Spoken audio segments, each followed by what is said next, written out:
everybody! Welcome to our tutorial. So ngayon tuturuan namin kayo ng mga basic sa paggamit ng Microsoft Excel.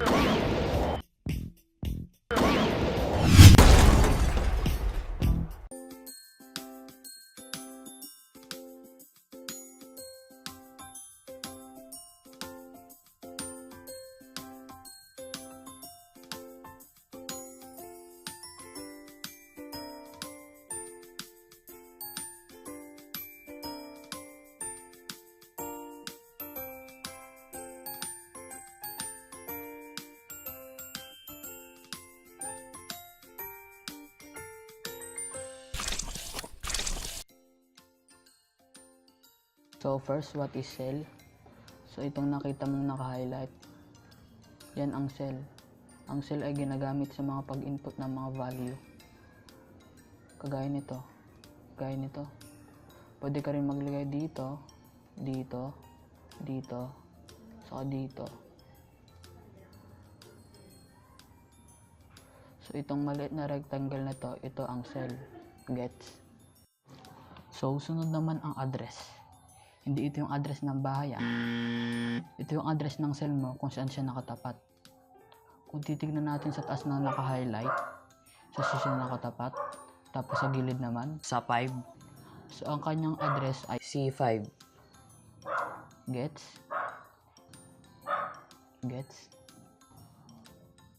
Sunod naman ang column. So ang column ay yung nasa taas ng mga rectangle. Ito, B column, C column, D column, E column, at iba pa. So paano naman ang pag-delete at pag-copy paste? So ang pag-delete, sisilik mo lang yung may nakasulat sa cell natin, then press delete, o kaya double click mo yung cell natin, tapos backspace. Tapos ang pag-copy naman, right click, tapos copy, then paste.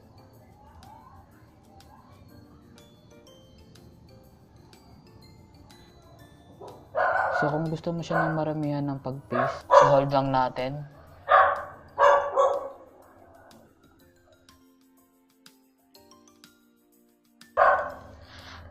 Tapos Ctrl V. Tada! Sunod namin ituturo sa inyo ang mga basic formula ng Microsoft Excel tulad ng addition, subtraction, multiplication, and division.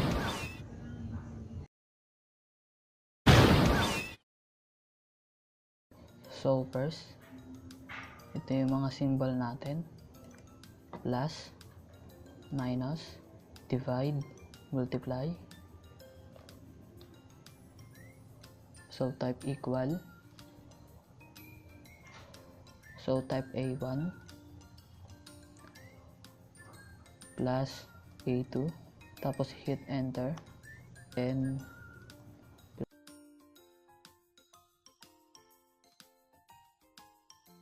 plus 10. So sa subtraction naman, type equal A1 minus A2, hit enter.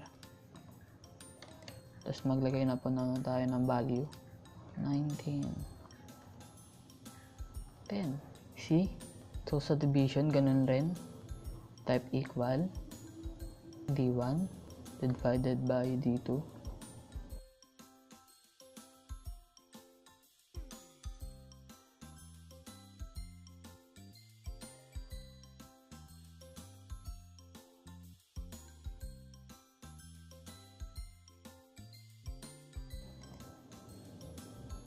See?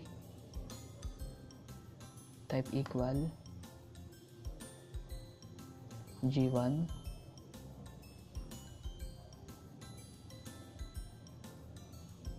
times G2 and then times 2. Wow!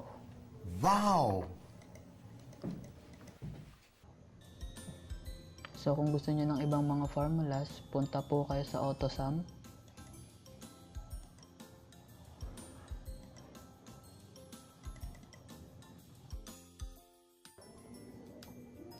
So ito po yung ating mga di ba, formulas.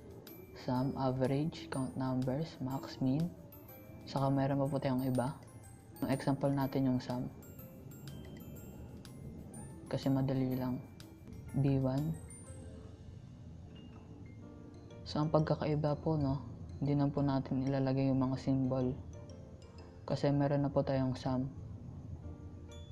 Tapos kailangan niya po ng close open parenthesis. And then type natin yung colon. Tapos yung cell address. B2. Tapos na po. Tapos yan. Try natin. 21.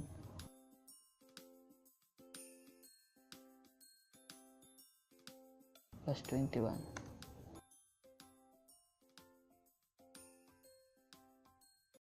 So, salamat po sa panonood. I hope na meron kayong natutunan sa aming tutorial. And we're gonna let it